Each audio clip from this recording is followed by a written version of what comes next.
मेरा नाम माहिरा अहमद है और मैं लियारी से ताल्लुक़ रखती हूँ। मेरे अब्बू एक मज़दूर हैं और मेरी अम्मा बच्चों के खिलौने बेचती हैं। मैंने अपना मैट्रिक पूरा स्कॉलरशिप पे किया है क्योंकि उस वक्त मेरे अब्बू मेरी फ़ीस अफोर्ड नहीं कर पा रहे थे। तो एक प्राइवेट स्कूल है जहाँ पे मेरे अब्बू ने ख़ुद बहुत सर्विसेज दी थी, उन्होंने मुझे स्कॉलरशिप दी। 11 साल की उम्र में जब मैं कराची शिफ्ट हुई थी तो 11 साल की उम्र में मैंने अपनी पढ़ाई स्टार्ट कर ली, वही मेरी सबसे पहली अचीवमेंट है। 6 सालों में मैंने मैट्रिक पास कर लिया और उसके बाद यूएसए की स्कॉलरशिप मुझे मिल गई, ये मेरी एक और अचीवमेंट है। और उससे भी बड़ी अचीवमेंट वहाँ यूएसए में जाकर मैंने अपने कंट्री को रिप्रेजेंट किया एज एम्बेसडर ऑफ पाकिस्तान।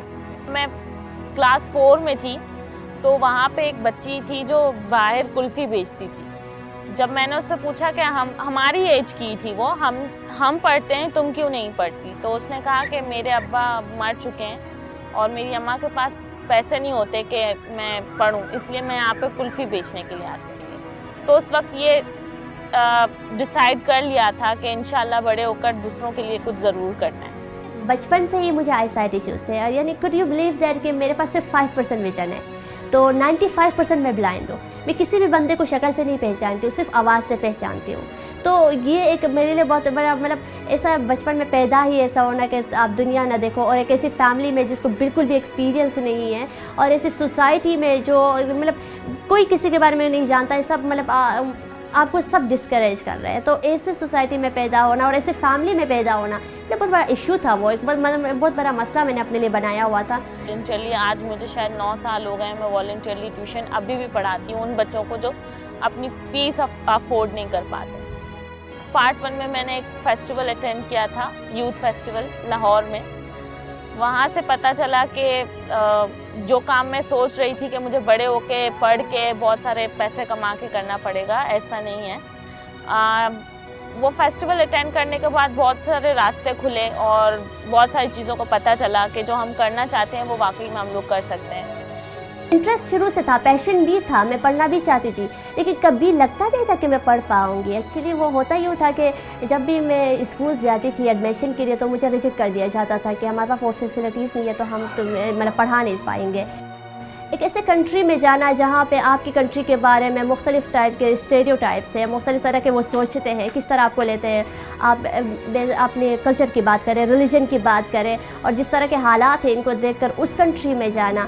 फिर मुझे लगता था कि मैं as an ambassador of Pakistan जा रही हूँ, मुझे अपने कंट्री को रिप्रेजेंट करना है वहाँ पे। मुझे सिर्फ एक मतलब होता है ना बच्चों में फ़न करना, मज़े करना, लेकिन ये सब भी मैंने वहाँ पे जाकर दिन रात मेहनत करती थी कि नहीं मुझे किसी तरह अपने कंट्री को रिप्रेजेंट करना है, क्योंकि I am the ambassador of Pakistan. या मैं एक ऑर्गेनाइजेशन की प्रेसिडेंट हूँ जिसका नाम है win women is a nation. Win में हम लोग लड़कियों की वुमेन एम्पावरमेंट और वुमेन एजुकेशन पे काम करते हैं। बेसिकली ज़्यादातर काम उन लड़कियों पे करते हैं जो पढ़ाई छोड़कर घर पे बैठ चुकी होती हैं। तो हमारा जो मकसद है कि जो लड़कियां घर में बैठ गई हैं उनको लेकर आना प्लेटफॉर्म पे, उनके गवर्नमेंट, क्योंकि हम खुद भी स्टूडेंट्स हैं तो हम उनके गवर्नमेंट स्कूल्स में एडमिशन करवाते हैं और फिर उनको खुद अपने पास फ्री ऑफ कॉस्ट ट्यूशन पढ़ाते हैं। उसके अलावा मुख्तलिफ वर्कशॉप से मुझे बुलाते हैं एज एन इंस्पिरेशनल, तो मैं यूथ से बात करती रहती हूँ कि मतलब किस तरह मैं लाइफ को गुजारती हूँ, लाइफ मेरे लिए किस तरह चैलेंज है और मैंने क्या हासिल किया और किस तरह किया, मेरी ज़िंदगी में क्या मुश्किलात थी। मैं यूनिक हूँ इसलिए क्योंकि मेरे साथ डिसेबिलिटी है। एक्चुअली मेरी डिसेबिलिटी ही मेरी एबिलिटी है। मैं इसको डिसेबिलिटी तो नहीं कहती, मैं इसको कहती हूँ डिफरेंटली एबल, मतलब मैं अलग तरीके से एक एबल हूँ। मेरे अब्बू हमें चाहे कपड़े नहीं दिलाते थे नए कपड़े, लेकिन हमें बुक्स हमेशा न्यू दिलाते थे। जब हमारा कोर्स एंड होता था, जब हमारे न्यू एडमिशन होते थे तो यूनिफॉर्म चाहे हम लोग वही पुराना पहनते थे लेकिन बुक्स हमारे पास न्यू आती थी। ये चीज़ हमने अब्बू से सीखी है। उन्होंने हमेशा हमें यही सिखाया है कि पढ़ो, जितना पढ़ सकते हो पढ़ो और पढ़ाओ। और ख़ुद को एक्सेप्ट करने के बाद मुझे इतनी आसानी हो गई कि लोग मुझे आसानी से एक्सेप्ट करें, वो एक्सेप्ट करवाना मेरे लिए आसान हो गया तब जब मैंने खुद को एक्सेप्ट कर लिया। अगर शायद मेरी फैमिली नहीं होती और इनका सपोर्ट मेरे साथ नहीं होता तो शायद आज मैं इस मकाम पे नहीं होती। मैं यही कहूँगी कि लड़कियों को सिर्फ खाना बनाने और चमचा चलाने तक ना रखें, इनको आगे ले जाएं। मैं भी अपने घर के सारे काम करती हूँ, ट्यूशन भी पढ़ाती हूँ, ऑफिस भी जाती हूँ और साथ में सोशल वर्क नेटवर्किंग भी है मेरी, मैं ये काम भी करती हूँ।